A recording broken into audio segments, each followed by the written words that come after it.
Hello friends, आपका स्वागत है अपने YouTube channel crazy study by Vishal पे। फ्रेंड्स, आज है 20 फरवरी 2022 और 20 फरवरी 2022 को करंट अफेयर्स के जितने भी इंपॉर्टेंट क्वेश्चन बनेंगे आज के इस वीडियो में डिस्कस करने वाले हैं। फ्रेंड्स, आज की ये वीडियो अपने आप में एक डिटेल्ड वीडियो रहने वाली है। अगर आप तैयारी कर रहे हैं UPSC, RRB, NTPC, SSC, CGL, CHSL या फिर किसी भी स्टेट पुलिस के एग्जाम की, तो आपके हर एग्जाम के लिए दोस्तों आज की ये वीडियो कारगर है। दोस्तों, आज की ये वीडियो सबसे पहले आपको हमारे चैनल पर मिलने वाली है, जो कि तकरीबन 4 बजे अपलोड हो जाती है। ठीक है फ्रेंड्स, आज की इस वीडियो की पीडीएफ फाइल आप हमारे टेलीग्राम चैनल से डाउनलोड कर सकते हैं। नीचे मैंने पीडीएफ करके एक लिंक दिया है, वो हमारे टेलीग्राम चैनल का लिंक है। वहां पर आपको हर तरह की पीडीएफ मिलने वाली है। ठीक है फ्रेंड्स, तो चलिए फ्रेंड्स शुरू करते हैं आज की वीडियो बिना किसी देरी के। और वीडियो शुरू करने से पहले दोस्तों, अगर आप हमारे चैनल पर नए हैं तो उसको सब्सक्राइब कर लेना और साथ में ये बेल आइकॉन प्रेस कर देना, ताकि आने वाली सारी वीडियो, सारी इन्फॉर्मेशन आप तक पहुंच सके। और दोस्तों, वीडियो पसंद आए तो उसको लाइक, शेयर और कमेंट करके बताना कि आपको ये वीडियो कैसी लगी। तो चलिए शुरू करते हैं। फर्स्ट क्वेश्चन है फ्रेंड्स, हाल ही में विश्व सामाजिक न्याय दिवस कब मनाया गया है? तो फ्रेंड्स, आज 20 फरवरी 2022 को विश्व सामाजिक न्याय दिवस मनाया जा रहा है। ठीक है friends, world day of social justice दोस्तों ये हर साल 20 फरवरी को मनाया जाता है। ठीक है दोस्तों, इंपॉर्टेंट पॉइंट्स में देखते हैं। विश्व सामाजिक न्याय दिवस प्रतिवर्ष 20 फरवरी को पूरे विश्व में मनाया जाता है। अंतर्राष्ट्रीय श्रम संगठन ने सर्वसम्मति से 10 जून 2008 को इसकी घोषणा की थी और इसको ILO इंटरनेशनल लेबर ऑर्गेनाइजेशन द्वारा मनाया जाता है। ठीक है फ्रेंड्स, अब दोस्तों इस इंपॉर्टेंट डे की आपको थीम याद रखनी है। इसकी थीम रखी गई है achieving social justice through formal employment. ठीक है दोस्तों, ये इसकी थीम है और थीम आपको थोड़ा ध्यान रखनी है। अब फ्रेंड्स, इस क्वेश्चन का टाइप इंपॉर्टेंट डे से रिलेटेड था, तो अभी फरवरी में जितने भी इंपॉर्टेंट डेज मनाए गए हैं वो सारे मैंने यहाँ पे लिख दिए हैं। तो जल्दी से एक फटाफट रिवीजन कर लेते हैं। सबसे पहला, अंतर्राष्ट्रीय बाल कैंसर दिवस, ये 15 फरवरी को मनाया गया था। अंतर्राष्ट्रीय मिर्गी दिवस, ये 14 फरवरी को मनाया गया था। विश्व रेडियो दिवस, ये 13 फरवरी को मनाया गया था। और भारतीय राष्ट्रीय महिला दिवस, जो कि सरोजनी नायडू जी की जन्म दिवस पर मनाया जाता है, और ये 13 फरवरी को मनाया गया था। उसके बाद राष्ट्रीय उत्पादकता दिवस, ये 12 फरवरी को मनाया गया था। फिर विश्व यूनानी दिवस, ये 11 फरवरी को मनाया गया था। फ्रेंड्स, विज्ञान में महिलाओं और लड़कियों का अंतर्राष्ट्रीय दिवस, ये 11 फरवरी को मनाया गया था और इसकी थीम रखी गई थी इक्विटी, विविधता और समावेशन। जल हमें एकजुट करता है। ठीक है फ्रेंड्स, ये इसकी थीम थी। उसके बाद राष्ट्रीय कृमि मुक्ति दिवस, ये 10 फरवरी को मनाया गया था। फिर विश्व दलहन दिवस, ये भी 10 फरवरी को मनाया जाता है। इसकी थीम थी युवाओं को स्थायी कृषि खाद्य प्रणाली प्राप्त करने में सशक्त बनाने के लिए दलहन। ठीक है फ्रेंड्स, ये मैंने आपको इतनी बार रिवाइज करा है कि अभी तक ये आपको अच्छी तरह याद हो चुका होगा। ठीक है फ्रेंड्स, उसके बाद वित्तीय साक्षरता सप्ताह, ये 14 से 18 फरवरी के बीच में मनाया गया था और ये रिजर्व बैंक ऑफ इंडिया के द्वारा मनाया गया था। इसकी थीम थी गो डिजिटल गो सिक्योर। ठीक है दोस्तों, उसके बाद सुरक्षित इंटरनेट दिवस, ये 8 फरवरी को मनाया गया था। इसकी थीम थी एक बेहतर इंटरनेट के लिए। ठीक है दोस्तों, उसके बाद विश्व नुटेला दिवस, ये 5 फरवरी को मनाया गया था। उसके बाद विश्व कैंसर दिवस, ये 4 फरवरी को मनाया गया। इसकी थीम थी close the care gap. Close the care gap इसकी थीम थी। उसके बाद अंतर्राष्ट्रीय मानव बंधुत्व दिवस, ये 4 फरवरी को मनाया गया था। फिर विश्व आर्द्र भूमि दिवस, ये 2 फरवरी को मनाया गया था और इसकी थीम थी wetlands action for people and nature. ये इसकी थीम थी। ठीक है फ्रेंड्स, उसके बाद भारतीय तटरक्षक बल का स्थापना दिवस, ये 1 फरवरी को मनाया गया था। तो ये इंपॉर्टेंट डेज जो थे दोस्तों, मैंने आपको ये बता दिए हैं कि अभी फरवरी में कौन कौन से इंपॉर्टेंट डेज मनाए गए हैं। ठीक है फ्रेंड्स, अब नेक्स्ट क्वेश्चन है फ्रेंड्स, हाल ही में SBI इको रैप रिपोर्ट के अनुसार वित्त वर्ष 2022 में भारत की GDP कितने प्रतिशत रहने का अनुमान लगाया है? तो फ्रेंड्स, अभी SBI इको रैप की रिपोर्ट आई है और इसके अनुसार इसने पहले कहा था कि भारत की GDP 9.3% रहने वाली है, लेकिन अब इसने अपने अनुमान को घटाकर भारत की GDP वर्ष 2022 के लिए 8.8% रहने का अनुमान लगाया है। ठीक है फ्रेंड्स, राइट आंसर ए है 8.8%। इंपॉर्टेंट पॉइंट्स में देखते हैं। हाल ही में SBI इको रैप रिपोर्ट के अनुसार वित्त वर्ष 2022 में भारत की GDP 8.8% रहने का अनुमान है। पहले यह अनुमान दोस्तों इसने 9.3% लगाया था, लेकिन अब इसको 8.8% की वृद्धि दर रहने का अनुमान लगाया है। ठीक है फ्रेंड्स, इस क्वेश्चन का टाइप GDP एस्टिमेशन से था। तो अभी जिस भी संस्था ने दोस्तों भारत की GDP की भविष्यवाणी की है, तो हम एक बार उसको रिवाइज कर लेते हैं। सबसे पहला, ministry of statics and programme implementation, इसने वित्त वर्ष 2023 के लिए भारत की जीडीपी 3.5% रहने का अनुमान लगाया है। दोस्तों जीडीपी के क्वेश्चन एक नंबर में हमेशा पूछे जाते हैं, तो आपको ये ध्यान रखना है, ठीक है। और बिल्कुल भी कंफ्यूज नहीं होना है, ये जो डाटा लिखा हुआ है ये एकदम सही और एकदम सिक्योर डाटा है, ठीक है दोस्तों। उसके बाद आरबीआई ने वित्त वर्ष 2022-23 में भारत की जीडीपी 7.8% रहने का अनुमान लगाया था। एक एजेंसी है क्रिसिल, इसने भारत की जीडीपी 2023 के लिए 7.8% रहने का अनुमान लगाया है। वित्त मंत्रालय ने दोस्तों बजट में यह घोषणा की थी कि भारत की जीडीपी 2021-22 में 8 से 8.5% के बीच रहने वाली है। उसके बाद इंटरनेशनल मॉनिटरी फंड, इसके द्वारा वर्ष 2022 में भारत की जीडीपी 9% रहने का अनुमान है। एनएसओ नेशनल स्टैटिस्टिकल ऑफिस के द्वारा भारत की जीडीपी वर्ष 2022 में 9.2% रहने का अनुमान है। वहीं इंडिया रेटिंग एंड रिसर्च ने 2022 में भारत की जीडीपी 9.3% रहने का अनुमान लगाया है। और इसी के द्वारा दोस्तों वर्ष 2023 में भारत की जीडीपी 7.6% रहने का अनुमान लगाया है, ठीक है दोस्तों। तो ये कुछ जीडीपी एस्टिमेशंस हैं, ये आपको ध्यान रखना है। नेक्स्ट क्वेश्चन है फ्रेंड्स, हाल ही में किसने 17वें वार्षिक बैंकिंग प्रौद्योगिकी पुरस्कार 2021 की घोषणा की है? तो फ्रेंड्स अभी इंडियन बैंक्स एसोसिएशन ने, जिसको आईबीए कहते हैं, इसने 17वें वार्षिक बैंकिंग प्रौद्योगिकी पुरस्कार 2021 को देने की घोषणा कर दी है, ठीक है दोस्तों। इसने अपने वो सारे बैंक चुन लिए हैं जिनको ये पुरस्कार दिए जाने हैं, और अब इन पुरस्कारों को देने का प्रोसेस जो है वो आगे चल रहा है। इंपॉर्टेंट पॉइंट्स में देखते हैं, इंडियन बैंक एसोसिएशन ने आईबीए के 17वें वार्षिक बैंकिंग प्रौद्योगिकी पुरस्कार 2021 देने की घोषणा की है। साउथ इंडियन बैंक ने इस आयोजन में कुल मिलाकर 6 पुरस्कार जीते हैं, तो सबसे ज्यादा पुरस्कार साउथ इंडियन बैंक ने जीते हैं, ठीक है फ्रेंड्स। इसी में आगे फ्रेंड्स, नेक्स्ट जेन बैंकिंग का जश्न मनाते हुए इस साल के आईबीए अवार्ड्स ने बैंकिंग उद्योग के उन तकनीकों और प्रथाओं को मान्यता दी है जिन्होंने पिछले एक साल में उच्च स्तर के नवाचार का प्रदर्शन किया है, ठीक है फ्रेंड्स। उसके बाद फ्रेंड्स बात भारतीय बैंक संघ की है, तो इसकी स्थापना 1946 में की गई थी। भारतीय बैंक संघ के वर्तमान में सदस्य हैं 247 सदस्य बैंक हैं। कुल मिलाकर 247 बैंक जो है दोस्तों वो इस भारतीय बैंक संघ के साथ जुड़े हुए हैं, और वर्तमान में भारतीय बैंक संघ के अध्यक्ष राज किरण राय है। राज किरण राय इस आईबीए के अध्यक्ष हैं। अब फ्रेंड्स इस क्वेश्चन का टाइप अवार्ड एंड ऑनर से रिलेटेड है, तो जल्दी से लास्ट के टॉप 5 करंट अफेयर्स पढ़ लेते हैं कि अभी किसे अवार्ड और ऑनर क्या क्या मिला है।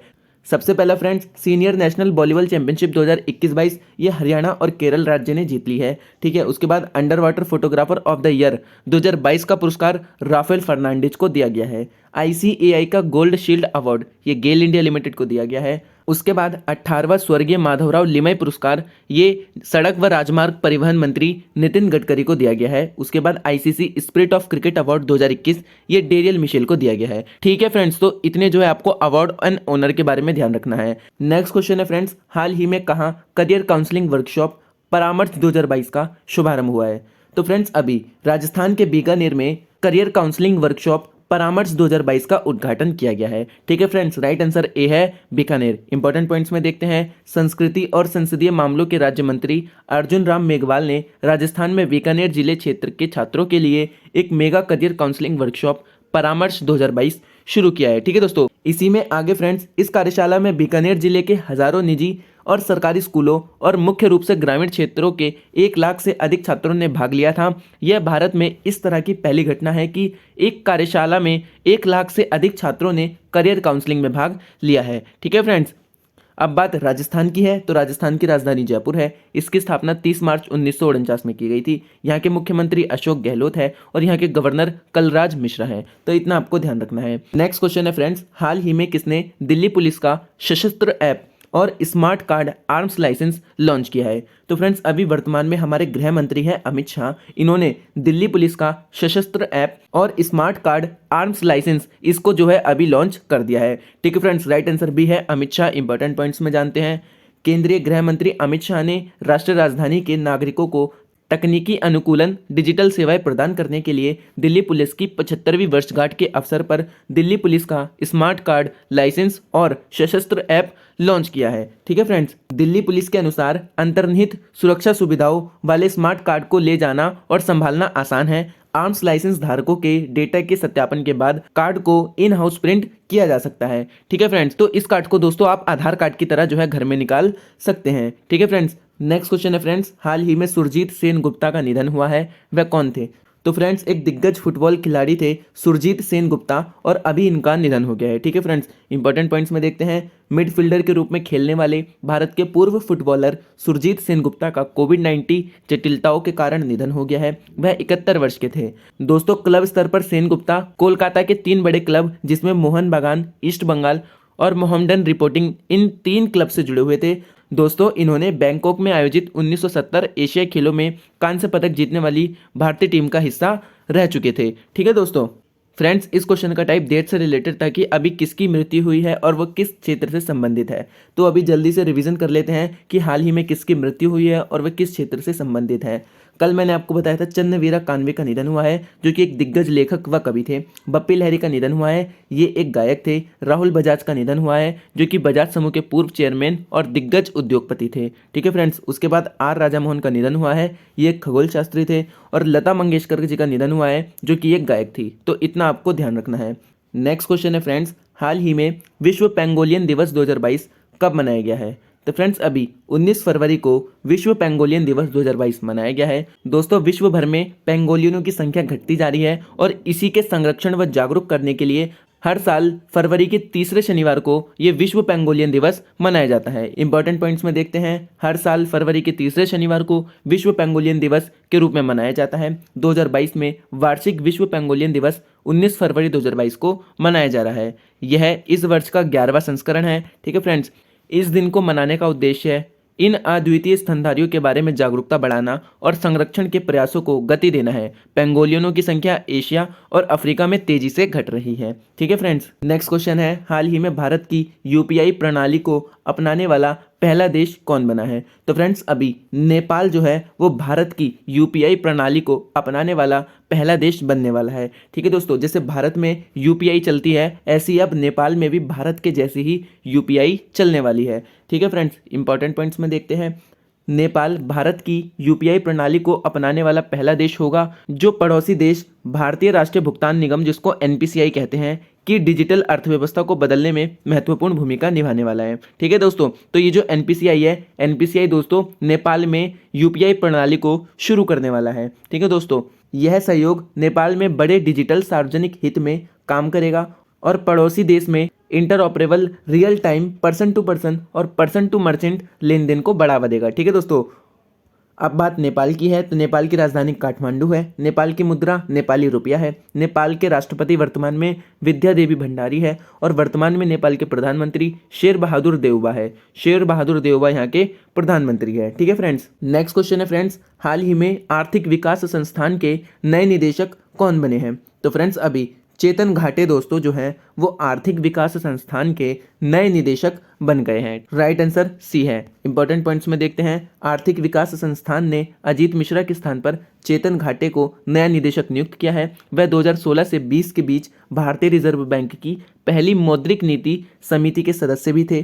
45 साल से कम उम्र के देश में सर्वश्रेष्ठ शोध अर्थशास्त्री के लिए 2014 में दोस्तों इनको महालनोबिस मेमोरियल स्वर्ण पदक दिया गया था। ठीक है फ्रेंड्स, अब फ्रेंड्स बात आर्थिक विकास संस्थान की है तो वर्तमान में इसके अध्यक्ष तरुण दास हैं। आर्थिक विकास संस्थान के संस्थापक थे दोस्तों VKRV राव। ठीक है दोस्तों, आर्थिक विकास संस्थान की स्थापना वर्ष 1952 में की गई थी। तो इतना आपको ध्यान रखना है।